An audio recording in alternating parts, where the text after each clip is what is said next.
皆さんは小学校の時に英語を使ったどんな活動をやったことがありますか？またその中で特に好きだった活動はどんなものだったでしょうか？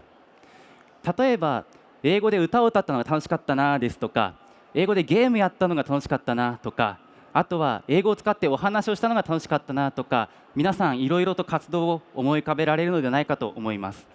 ただ皆さんが活動を楽しんでいたその裏側で、先生方は例えばですね、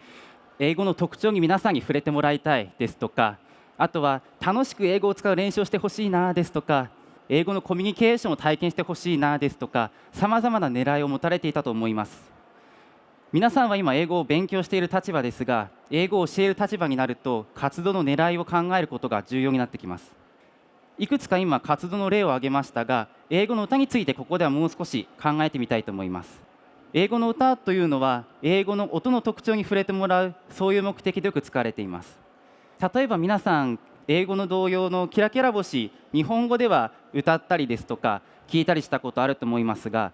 英語版の歌詞の方はご存知でしょうか？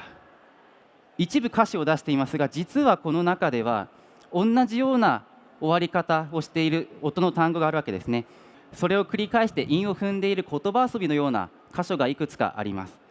これから音声を流してみたいと思いますので、どことどこで韻を踏んでいるのかな、ちょっと考えながら聞いてみてください。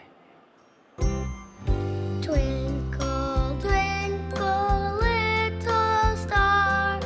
how I wonder what you are. Up above the world so high, like a diamond in the sky. 例えば今出ている歌詞の中ですと、こちらですね、1、2行目のスターと R、 これ両方 R っていう音で終わってたりします。韻を踏んでます。あと同じように3、4行目の最後の High と Sky、 これも両方 I という音で終わって、同じような音の終わり方をしてます。英語の歌っていうのはこのような英語の特徴に関する言葉遊び、韻を踏んでいる、そういうものがたくさん含まれています。皆さん小学校で英語の歌たくさん歌ってたと思いますけれども、その中で皆さんが楽しく歌っている中で英語の音の特徴に触れてもらいたい、そういった先生の狙いがあったのだと思います。今は歌を例に考えてみましたが、他の活動に関しても先生方さまざまな狙いを持たれて取り組んでいたのではないかと思います。